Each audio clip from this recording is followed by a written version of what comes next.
A lot of you guys have been asking for a photography gear video. What's in my bag? What do I carry as a travel photographer? And I've been putting it off for so long just because my gear set wasn't complete. Well now, this is all the photography gear I use.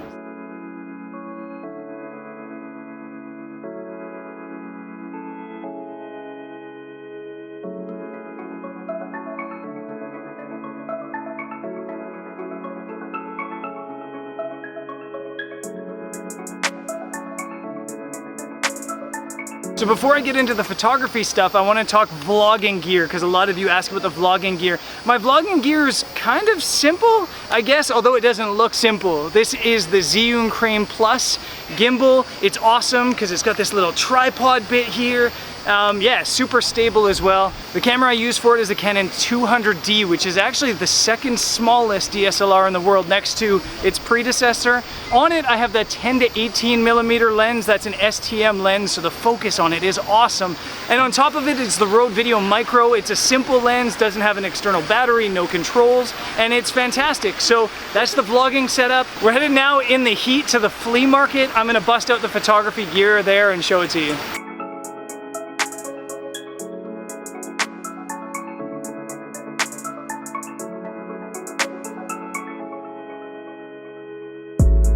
Filming on the 200D right now. I love this camera. I wouldn't vlog on anything else. Yes, I wish it went to 120 frames per second. Hey buddy.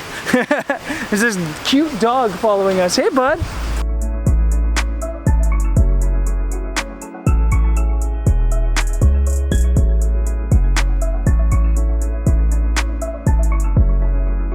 I guess first, the body. I use the 5D Mark IV, and I've talked about this in the past, so I won't talk about it much now. Other than I love it, the lens that's on it, and I'm gonna do the lenses from widest to most telephoto right now, is the 14mm Rokinon. And I actually use this as a bit of a specialist lens, mostly for video and star photography, but in situations like the market here, it also works to just get really, really wide and some interesting perspectives. There's all these old cameras down here, so I've just been getting low and trying to get some shots of that.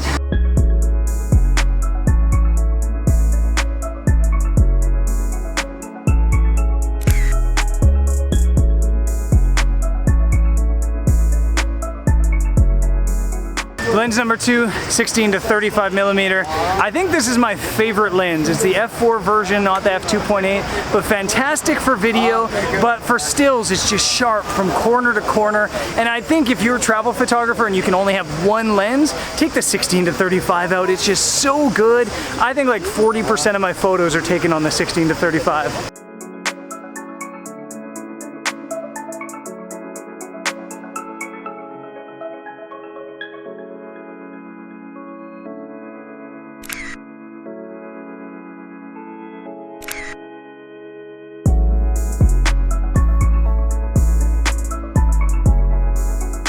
A new lens for me, 24 to 70 f2.8. So sharp, the color looks so good, the contrast is punchy. I love how it looks from that perspective, but I've never really been a fan of the standard zoom. You might call it 24 to 70 or a 24-105, a walk-around lens. It's the type of lens that you can walk around and photograph a variety of things. It gets wide enough that you can do wide, telephoto enough you can get telephoto. And personally, I've never really shot that style. I've never liked the standard focal length. It kind of looks too normal for me. But I am trying to learn to love 24-70.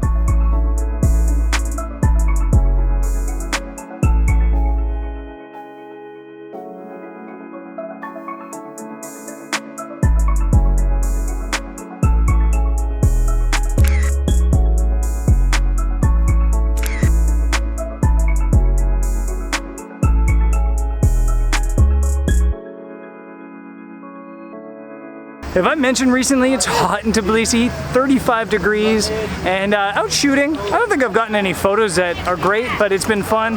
New lens, or the next lens, is the 40mm. That's a pancake lens.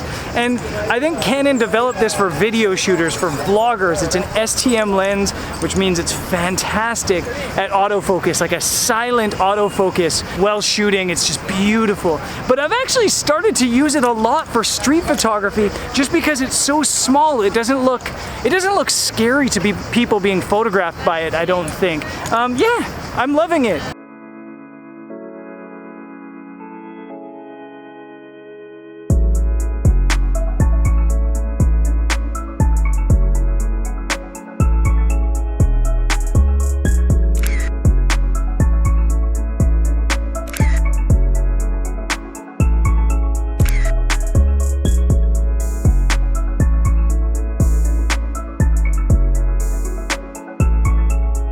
Second last lens is caught to my bag apparently. The second last lens is the 50mm Sigma. I shot this and did a video about it a couple days ago, so I don't want to talk about it too much. But I was having buyer's remorse when I bought it, thinking I should have gone 85. But after shooting it for a week, I love it. I think it focuses really sharp, the contrast looks beautiful. Yeah, I love it.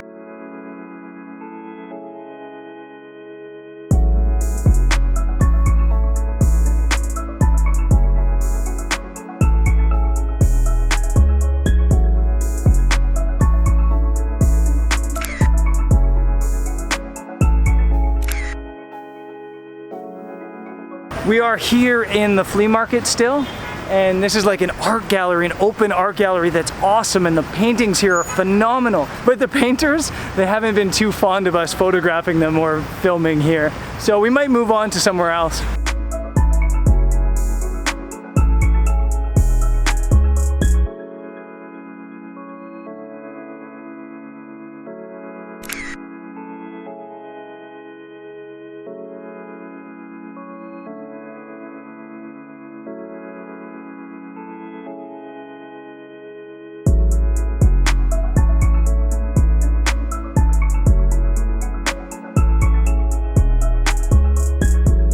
We're crossing the Peace Bridge, and the final lens I'm going to talk about is the 100-400 version 2. I love it. I got it just a week ago, but I used it before in the Galapagos Islands, and I just love it. It's sharp, it's fast, the stabilization is amazing, and it's just, you can use it for so many different things. Landscapes, wildlife, portraits. Yeah, it's just so versatile. And honestly, I think if you were to force me to just use one lens the rest of my life, it'd probably be this one.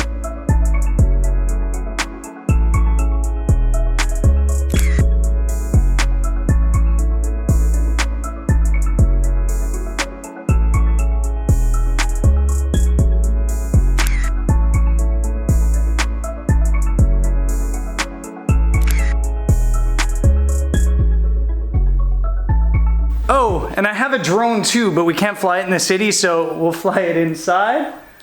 This is a terrible idea.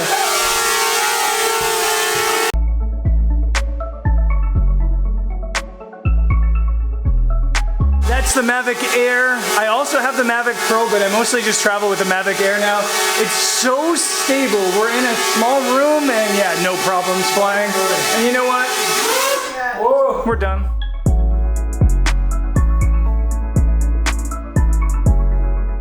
We just stopped for some dinner, hoping it doesn't rain, but it looks like it's about to chuck down on us. And I want to talk about GoPros, because I actually use GoPros a lot, mostly for some BTS time-lapse. This is the Sessions, the GoPro Sessions, and it's a suction cup, which is also by GoPro. I use that mostly for driving. When I'm driving, you always see the driving shots. This is suction cupped inside the vehicle on the window. And then over there, and actually I can probably stop this, shooting time-lapse right now, it's a GoPro Hero 5 Black.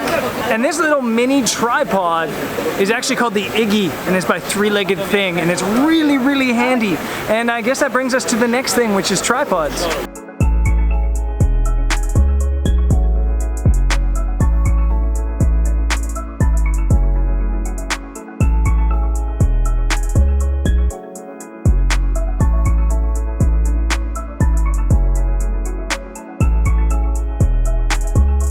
We got absolutely demolished last night by rain, like destroyed, absolutely destroyed, so we didn't get a sunset. So I'm carrying this video on to tomorrow on the Peace Bridge. On tomorrow's episode, you'll see this. And I'm talking tripods. I showed you Iggy, my tiny little tripod from Three Legged Thing. My big tripod is also Three Legged Thing. This is the Winston, but Winston is an awesome travel tripod. It's a little bit big, but I like the big tripod, so I'm okay with a little bit more size. My other tripod, my third tripod I use is the GorillaPod. And the GorillaPod's great because if you're somewhere like this bridge, you can literally stick it onto the bridge. And the fourth tripod that I just realized I have is actually the gimbal. The gimbal sticks out like a tripod, so I can do stuff like this, set you down, and then go back to work.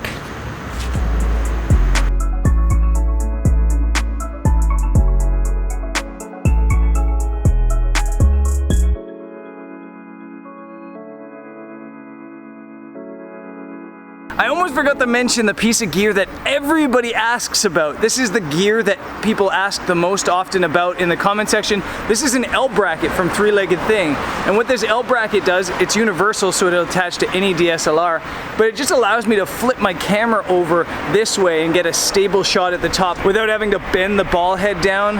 It's just so good.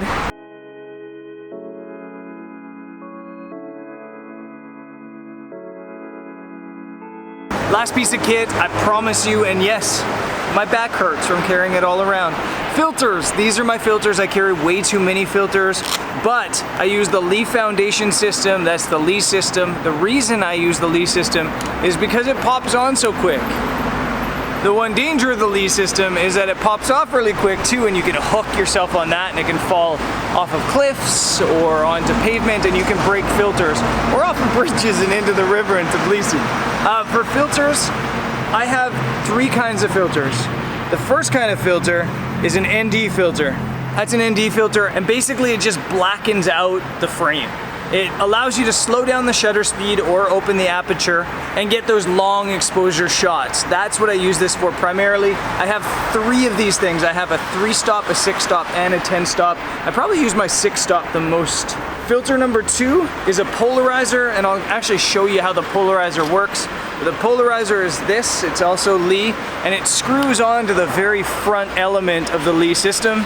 And the polarizer, what it really does is cuts out reflection and really boosts contrast. And you just spin it to the left and you can see now there's reflection in the water, and then now it's kind of cut out down in the bottom. So if you look at the river there's not a lot of reflection. If we spin it so it's no longer in use, now you get reflection. So that's what the polarizer does. Let's take that off. And the last filter is a Grad ND. And it's probably the one you need the most if you're a landscape photographer. I feel like the Grad filters changed my photography game. As soon as I started using Grad filters, I just grabbed more color, more dynamic range, and the images just look better. And essentially, it's dark at the top, bright at the bottom, allows you to hold in light on the sky. You just slide it in there, and you'll see the top of the frame get darker as it gets pushed in. Boom. It's like magic for the camera. And with the Grad NDs, I have a ton of them. So I actually have 4. I have 3-stop hard grad, 2-stop soft grad, 3-stop soft grad, 4-stop medium grad, and I'm gonna probably get a reverse grad at some point as well. Now, guys, that's it. I think that's everything. I think that's every piece of kit I use. I use the Dell XPS 15 for editing. I use SanDisk SSDs for storing the files. And I think that's all the piece of kit I use. I think that's everything. But if I forgot something, I'll leave it in the pinned comment at the top of this video. And yeah, that's it for today. I'll see you guys on tomorrow's episode where we'll do a vlog. Peace.